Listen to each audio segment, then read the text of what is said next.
with the increases we've seen, and last month was phenomenal. And I think the new chef coming in made a huge difference. We're up last month 72% year over year over from the last wow. August. Yeah, You know, that's incredible.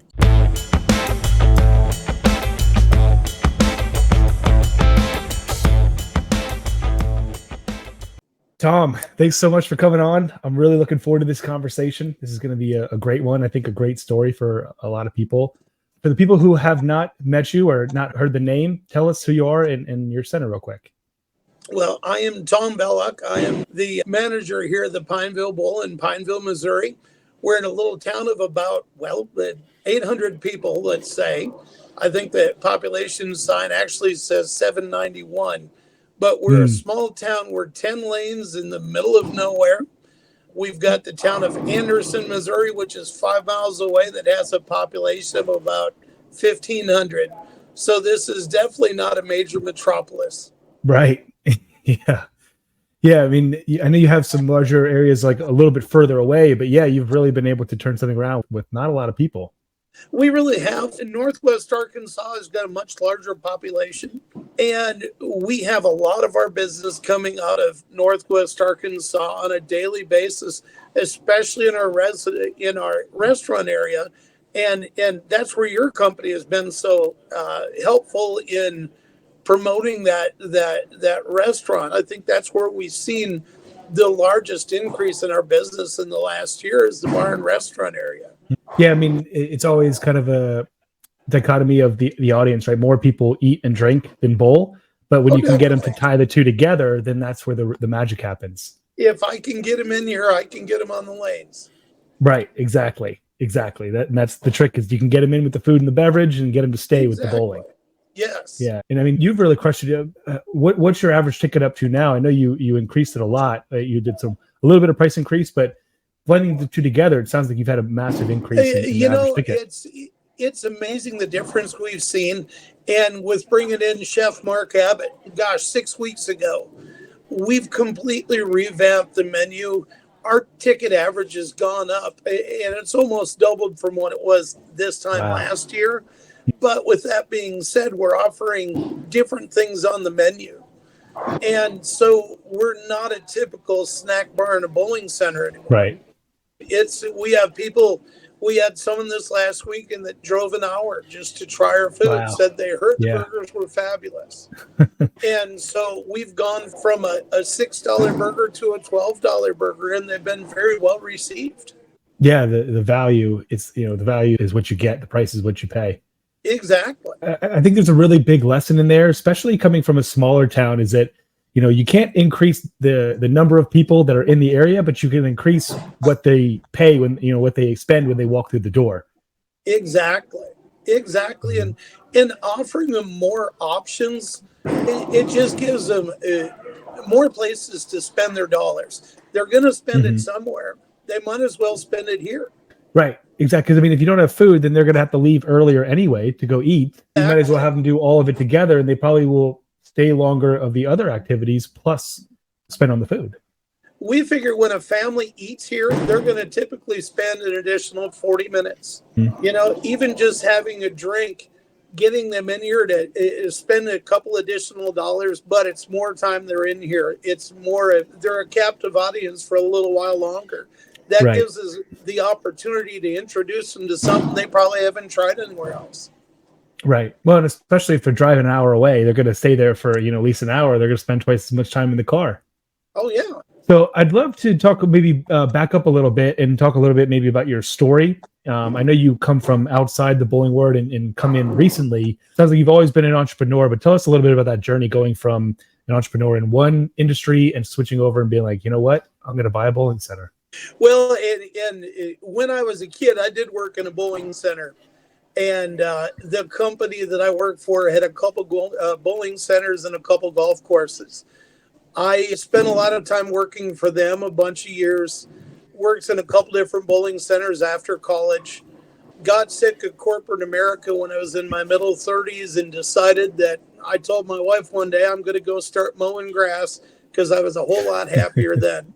And she said, if you can replace the income you're making, I'm on board with it. So that's what we did. A few years ago, as I'm realizing I'm getting a little closer to retirement, the landscape industry is not as easy on me as it used to be. This little bowling alley came up for sale. I told my wife that, hey, maybe this is something I should do. And fortunately, my wife was on board with it. And so we ended up buying this little bowling center. And over the course of the past couple of years, have kind of revamped it and, put a little heavier emphasis on the restaurant, obviously. But this has been a great thing for us. We enjoy it. I got to say, versus landscape business, this has got air conditioning and bathrooms nearby. Right. That's something you don't get with the landscape company. Right. Yeah. So, this for us has been absolutely fantastic. Seeing the growth that we've seen in the last year and a half has just been absolutely thrilling for both of us. Yeah. But yeah, it's been thrilling to be in the bowling industry again. Like I said, I did this when I was a kid. I thought when I was in my late 20s, I was done with it. I'm enjoying it more now than I ever have. Right. Yeah, that's so cool. We have daily challenges, but that's every business. Right. Yeah, it doesn't matter what industry you're in. Yeah, exactly. So I've really enjoyed this. And, I've got a little ways to go before I can retire. And I look forward to doing this till then. And hopefully by that time, we'll have an employee that's, that'll be able to run this while, we take a step back. Right. That's the thought. But right now, I'm really enjoying it. This has been a great move for us. Yeah, I'd love to hear a little bit, because I'd be willing to bet that there's a lot of other people who have thought about buying a center. I mean, there's a lot of, especially small centers that are for sale or like unofficially for sale, but could be purchased. A lot of the big ones tend to get scooped up by the giants, but there's a lot of small ones out there. We're talking about, less than a couple 100,000 and maybe less than $500,000 in revenue a year that are kind of for sale. But a lot of people don't, they don't get bought by the bigger companies because it's kind of like buying a job. But for the right person like you who sees that job and I could do a better job, or it's a better job than I have now. Talk to me a little bit about how you size that up, or what you thought the opportunity was, or just kind of how you looked at it going into it. Like, imagine someone else is in a similar position as you thinking about it. Take me through your decision-making process or thought process of making that acquisition. Well, the one thing I remember from working in the bowling centers when I was a kid is how busy they were with leagues. And of course, I was the guy that worked there on Friday and Saturday night. So I always saw the open bowlers come through. I remember sitting down and looking at the leagues that were available in the center and thinking, wow, there's a lot of opportunity there. And then looking at the open bowling and saying, there's a lot of opportunity there. And the restaurant here was non-existent. That was something we put in before where a restaurant is. We had 2 pool tables in a coin-operated machine, and that was it. And so for my wife and I just sitting down, and I told my wife, I said, I think in 3 years, I could easily double the businesses coming into this place. Then it was just a leap of faith, and my wife believed in me then, so it was really easy to do it. But it was kind of a leap of faith. But, I think everyone knows what they're capable of, and you just have to get in there and try, put forth an honest effort. And it's amazing what a little place like this can actually do. I've gotten to the point now, I go anywhere in this little town and everyone knows me. I know pretty much everyone else, at least on a first name basis. Yeah. I think that's an awesome thing. I don't get that at home because it's a community of 80,000, not 800. Right. But it's been so well received. And the one thing I really realized about this bowling center in this little town, the people here don't want to see it go under because it's about the only thing they've got. And I think all little towns are kind of in that situation where, the bowling alley is the place. It's social. It's where everyone can go meet. It's a place where if you've got a group of 30 people, they still got the room to accommodate you. There's something for the kids to do, something for the adults to do. And I think every bowling center all across the country, whether it be 6 lanes or 48 or whatever it is, it's a place for everyone to gather. But these little towns really appreciate this, I think, a lot more because they just don't have the entertainment venues that a big city does. The people in this town are just incredibly loyal to this place. I love seeing that. Even when I'm at home 40 miles away, if I mention that my wife and I, we're up here at the Pineville Bowl, everyone's heard of it. And like I said, the little centers, I think that's the big, what's the word I'm looking for, but the big allure to that. Just, it's a social place. I see. So yeah, like the small ones, they really get the community behind them because they don't have a lot of Exactly. other things going on. Yeah. Exactly. So they're willing to probably do more than maybe if you're in like a major city, you're just another business. Whereas here it's so. almost sentimental. Yeah. Yes.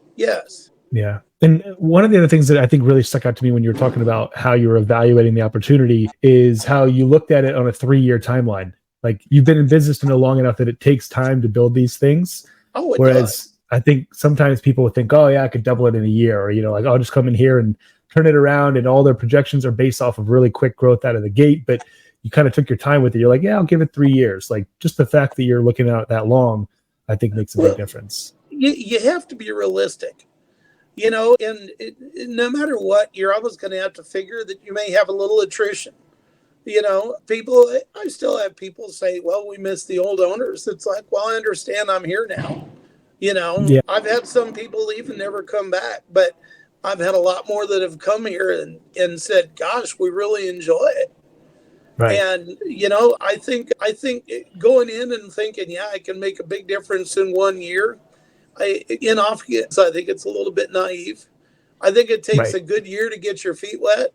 And then after that, you've got a little bit of an idea of where you're at with everything. And maybe then, that's the way we approached it. After a year, then it's time to make changes. Let's see what we've got first and what the best way forward is. And, we're already looking 2 or 3 years down the road. Well, how are we going to do this now?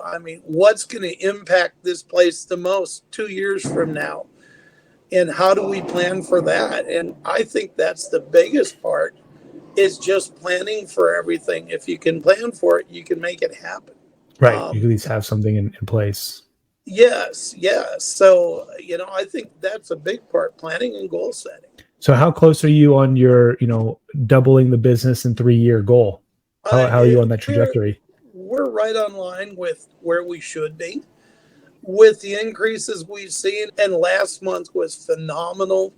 And I think the new chef coming in made a huge difference. We were up last month 72% year over year. Wow. Yeah, that's incredible. Absolutely huge. And most of that is coming out of the restaurant. When we look at August this year versus January this year, they're the same. January, February, March are typically our busy season. Our sales were the same in August as they were in January, and our leads haven't started yet. Yeah. So it's phenomenal. The growth we've been seeing overall, we're looking at about a 45% increase for the last 12 months, which for me, I just couldn't imagine this. I knew we were going to grow. I didn't think it was going to be this quick. If we get to 45% again next year, we're well over what we need. And if we can continue this, sustain this for a few years, we'll be in line with where our 10-year plan was. Right. Yeah, honestly. Yeah. So how many months into it are you now? We bought this July 1st, 2 years ago. So we're 26 months in. Yeah. And seeing 70% increases still, out of the gate. That was, I can't even begin to explain how excited I was seeing that. And, we're looking at the numbers every day, trying to figure out what we've got to do to drive customers in on Monday, on Tuesday, on Thursday, whatever it happened to be. But seeing that was just an absolutely incredible feeling. Yeah, no, I love that. I like to call it running up the score, right? You're already doing very well and ahead of your pace, but it doesn't stop you from saying, how can we do it even more? And that you're just running up the score even further. I love that. Yeah. So tell me that a little bit, maybe share some of the things you think are working. Obviously you got the chef in there, maybe some of the increases in food prices through better quality. But what are some of the other things that you've done that you think have led to that increased growth? Well, we've definitely been much more involved with the community. And so we do have a person now that is just working on marketing and going Mm, out, and we've been baking cookies for a while, and we put a sticker on the front, and we'll go into their business and drop off a half dozen cookies with our sticker on the front and mm, the to go menu. That's yeah. that's been a big part. We're going after corporate bookings, going out and actually meeting with these people and saying, Hmm. hey, this is a great thing for a company retreat, for birthday parties. If we get them in here once, chances are they're going to think of another use that maybe we haven't. Right. But They're hooked. once again, it's just a great place for people to gather. We've talked to the local chamber, and that's one thing I encourage everyone to be a part of, because they've got their hand on the pulse of the community. We've offered Mhm. to do chamber meetings out here for them. I'd love to get 50 or 60 business members from, and our chamber here is countywide, Right. but I'd love to see that here. We've just, having a full-time marketing person has really been a blessing for me. And I think that's had a huge impact in the business. We've run coupons where if they come in and buy dinner and they spend over $50, they get a couple free games of bowling. Oh, I like that idea. Yeah. That's been good, because now they've seen everyone bowling for 30 or 40 minutes. Now they Mhm. got a chance to try their hand in it.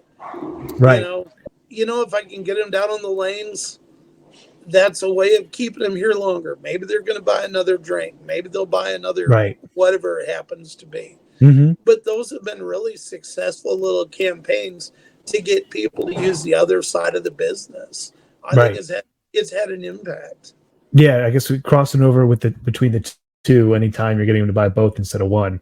So do you do a lot of like I guess in-house signage, or what are you doing to get them to switch or You go know, from? we do have in-house signage. We do have a couple, just the LED boards that we've hung up, that Hmm. we do promotions things on. And we've looked at expanding that within here as well. Typically restaurants, you see so often, most of their advertising dollars are spent inside the restaurant, just trying to increase their Right. ticket average. And I don't see us as being any different. Yes, I guess the customers who are there are most likely to spend more of that while they're there, and then the Exactly. rest of the marketing is just getting them to come in for the first time. Yes. Very cool. So the next thing I wanted to talk about a little bit about is maybe where things are going, both for you guys and maybe the industry overall. I know you've taken a trip out to actually our most recent podcast guest out in Enid, Oklahoma. We just had Yeah, Sean sure. on, so I know Yeah. you went out and saw that. I know you have some plans. Like what do you see for the next 12 to 18 months as far as Pineville as well as the industry? Well, I think the big thing is we have to increase the allure, the attraction to this place. What Sean's got out there in Enid, the clutch bowling, and I guess Brunswick has got Spark, which is a very similar system. I've been told. Right. I haven't seen it yet. I see that as being a huge draw for just for entertainment value. And so kids, I mean, even adults coming in and seeing it's more than just bowling, I think is a huge part of it. I think as a sport, I mean, bowling is just not as appealing to as many people as it used to be. And I think Sure. we need to get that back. I mean, we've seen Hmm. bowling has been dropping, membership in the USBC and things like that. Yeah. Oh, on the competitive side. Yeah, yeah, and I Mm. I think we've got to do, things like that just to get people in. The clutch bowling, I think, is going to be a great draw to getting people in. The center over in Enid, all the other things that he had to do in there, the bumper cars, the arcade. I wish our facility was big enough to handle all that. It's not. Right. We've got a very small footprint here. Right. And so we've got to find things that we can do over the top of what we've already got. Right. He Right. he had Mm. 10 times the square footage that we do. Yeah. Right. And so, I mean, that would be huge. But I have seen, I mean, 30 years ago, blacklight bowling was the new big thing. And I mean, if you had that, it was a big draw. I think we need to, keep finding things like that to freshen up the game, to make it more exciting. Mm-hmm. Where all of a sudden, instead of getting those bowlers in maybe 4 or 5 times a year, you're getting them in 10 or 12 times a year. Right. I think that's, if you make it more exciting for them, they're going to use it more. I think that's it. We just have to increase those people that are intermittent users right now and get them to a more regular base. Yeah, and also I think that ties right in line with what you did on the food side, where you take, like you said, a $6 burger, charge 12, make a way better burger, but then you're going to get even more value to the customer. So same with your lineage, right? You start at whatever you charge per game or per hour. Now add on the clutch or whatever lighting system you have, and now you have a better experience that you can charge a premium for. Same kind of model. Yeah, exactly. Yeah. And then on the other side, I'm sorry, go ahead. I say on the other side, or like we were saying about getting them from go to one side to the other, the clutch is such a visual, or whichever one you use is so visual that is going to be an easy way to get them to go from the restaurant. Like, oh, what is that over there? Because they can see it. I believe it's very visual. Yeah. Mm-hmm. Yes, very much so. And all the little things that I don't want this to sound like a promo for clutch, but just all the little things that the kids could do with the clutch system in addition to doing the bowling. I mean, I think it's an amazing system. I'm curious to learn more about it. Yeah, I think that's the way the industry needs to go. You need to make it more exciting and appealing to the younger people. Right. Getting those people in here is so important right now. I know we have a few bowlers. We have 4 bowlers in our leagues that are over the age of 90. And I keep thinking, those people aren't going to be coming in here a whole lot longer. Right. Right. It's going to replace them when they're gone. I don't want them to go anywhere. I'm thrilled. I've gotten to know each one of them. It's thrilling when they come in, but we need some younger people in here too. And, right. The electronics, the clutch, the spark, whatever it happens to be, if that attracts them and gets them in here, that's what we need. Yeah, it kind of reminds me of when I was in the financial services space. There were more financial advisors who were over the age of 70 than under the age of 30, which is just, it's a very aged, population. So you're thinking, how do we get new people in there? Kind of sounds like similar to what you're talking about. And I found like the social leagues seems to be where that's at, shorter, less competitive, more just there for the fun, hanging out with the friends seems to be the way that people are more attracted. And you'll get some crossover percentage that move into the competitive because they find that they really like it and they get good at it. Yeah. But the shorter social leagues are just so much more appealing to your average person. Accessible, I guess this is a better word. Yeah, I think the ticket average goes up considerably on those groups as well, which is, ultimately what we're after. In a small center, you can only throw so many games, but they can come in and purchase additional products that we have available. Right. There's no limited inventory on how many beers you can drink other than, the taps that you got. There's only so many, like you said, so many rolls, but you can keep doing beer after beer. It doesn't take a lot of space to drink beer. Limitations that we don't want to get into. But. Right. Yeah. Yeah. Right. Yeah. But yeah, like I said, for the games, there's only, you only have so many lanes, so many lane hours, however you measure it. But with the other ones, it keeps going. Very cool. Well, I know we're coming up to the top of the hour here, Tom. This has been a really good conversation. If anyone's interested in learning more about what you've done at Pineville or wants to learn kind of your process or the journey, where should people connect with you? Hey, feel free to reach out and I can share my information with you. And if they want to contact you, you can put them in touch with me. I'd be more than happy to talk with them. I've been thrilled with the success we've got, but I'm sure that anyone could duplicate what we've done and probably find ways to make it a whole lot better. Yeah, and I can totally vouch that, we've connected you with lots of people and you're always happy and open to talk with them. So I can vouch for that. I've done it many times. Well, great. Yeah, I'm more than happy to talk. Awesome. Yeah, well, thanks again so much for coming on, Tom. This has been really fun. I always enjoy a good conversation with you. Always lively and, optimistic. Well, thank you, Forrest. I've enjoyed the talk as well. Yep. We'll talk again soon. All right. Sounds good.